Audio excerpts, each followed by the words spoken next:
you're the only one with allergies, think again. Our pups can be allergic to a whole host of things, but these are the most common.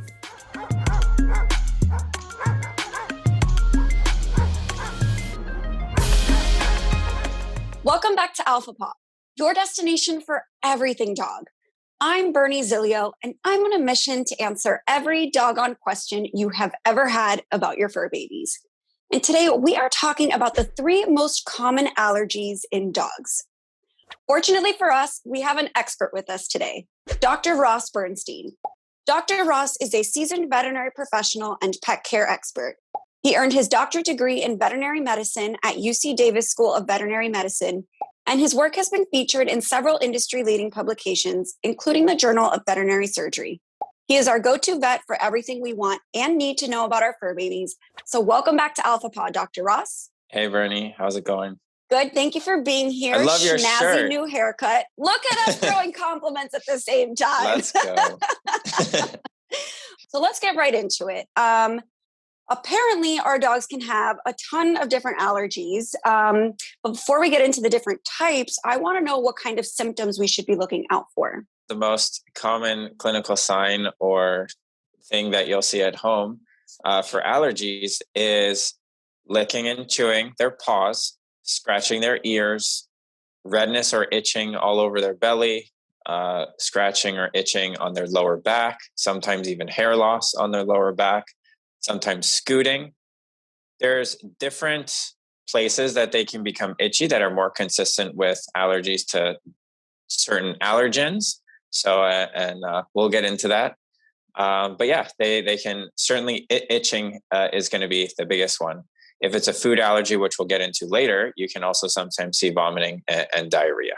Okay, fascinating, because I feel like most of those symptoms dogs kind of do in general. So it's good to point it out and look out in case they're doing it more frequently or if it's kind of like an obsessive thing. So in dogs, allergies can pretty much be broken down into 3 big, broad categories. We have environmental allergies, food allergies, and then flea allergies. So those are the three big categories usually that we group all of our allergic reactions or responses into.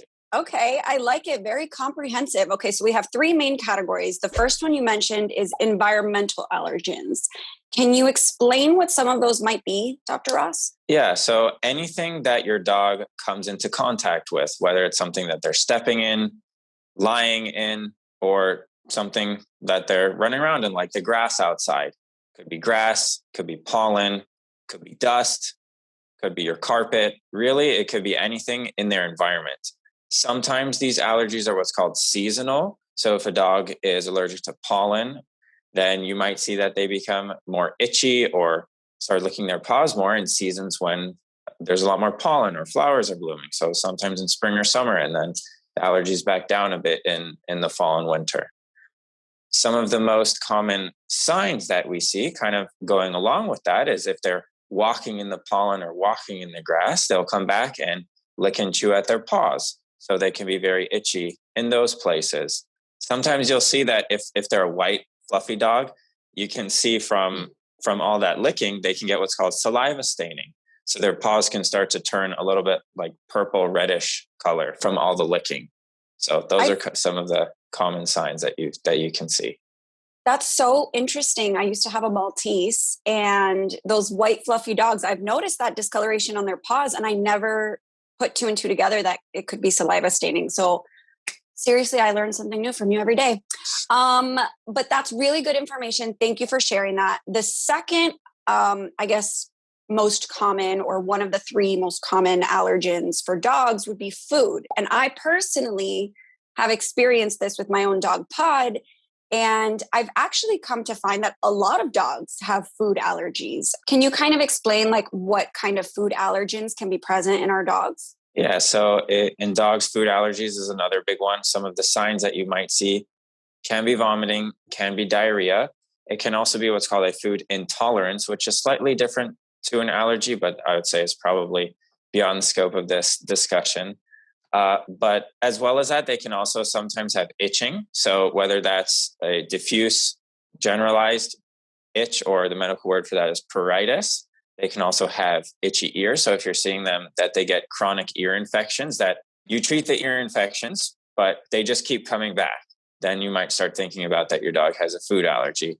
Same thing can go with their anal glands, that if you find yourself, it's not normal that you need to keep getting your dog's anal glands expressed. So if you do find that your dog is continuously scooting, continuously having problems with the anal glands, a food allergy might be something that you should discuss with your vet. So we talked about some of the clinical signs. So then some of the things that they could be allergic to is the protein source in the food, such as chicken. Chicken is one of the most common allergens that dogs are allergic to, whether that's because chicken is one of the most common ingredients used or it's particularly reactive. I don't think we really know that yet. That is so crazy, by the way, to think about the fact that so many dogs are allergic to chicken. Like in my head, dogs and chicken go together. And it's like so sad to me. Yeah. But like I said, it could be one of the most common ones because it's the most common and affordable pet or ingredient in pet food. So I don't think we know that for sure it's like the most common, but it's one of the more common ones that we see. But if they are allergic to their food, it's almost always to the protein source in the food, whether it's chicken, beef, salmon, pork, whatever that is. So if your dog is allergic to it, you want to find a new food with a different protein source. A lot of people think that their pets will have a grain allergy and they want to put their pets on a grain-free diet. But again, that's not the protein source in the food.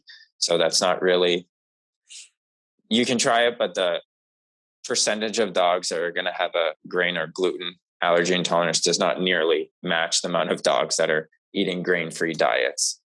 Right.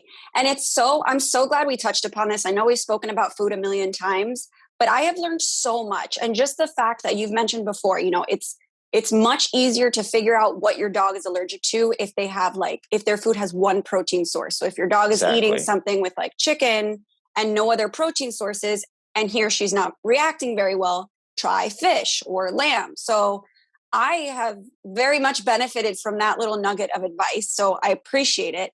And now the third most common allergen, I would say, in dogs is kind of a strange one, and it is an allergy to fleas. Now, I know dogs should not have fleas, but then there's dogs who are allergic to fleas. So can you kind of break that down for us? Yeah, so dogs should not have fleas, but they can be allergic to the flea bite itself. So you might not even see the fleas on your dog, but if they just get bit once, kind of like us, if we get bitten by a mosquito, you might not necessarily see the mosquito again. The flea can bite your dog and then jump off. Or what happens a lot is they bite and then the dog grooms himself or maybe eats the flea and then you don't see it. Or for whatever reason, maybe they've had the owner sees them scratching and itching a lot and you give them a bath and you wash all the fleas off. But they can still have that what's called flea allergy dermatitis, for short FAD, which all it takes is one bite from one flea. It's the saliva in the flea bite that makes them allergic. And then all the scratching and itching just kind of gets them in this cycle that makes them very itchy. So for not all dogs are allergic to flea bites, but it is something that they can be allergic to, especially if they're predisposed to getting allergies and just itching in general. So for those dogs, you want to have them on year-round flea prevention. And if they do start showing those signs, bring them into your vet so you can make sure that you get them feeling comfortable and not itchy anymore. Amazing. Thank you so much, Dr. Ross. As always, this has been so informative. And honestly, I feel like there are so many more dog allergies that we can cover. So we might need to do a part 2 of this video. So if that's something you guys would like to see, let us know in the comment section down below. Again, I'm Bernie Zilio, and this is Alpha Paw. Be sure you subscribe so you don't miss a single doggone episode, and we'll see you next time.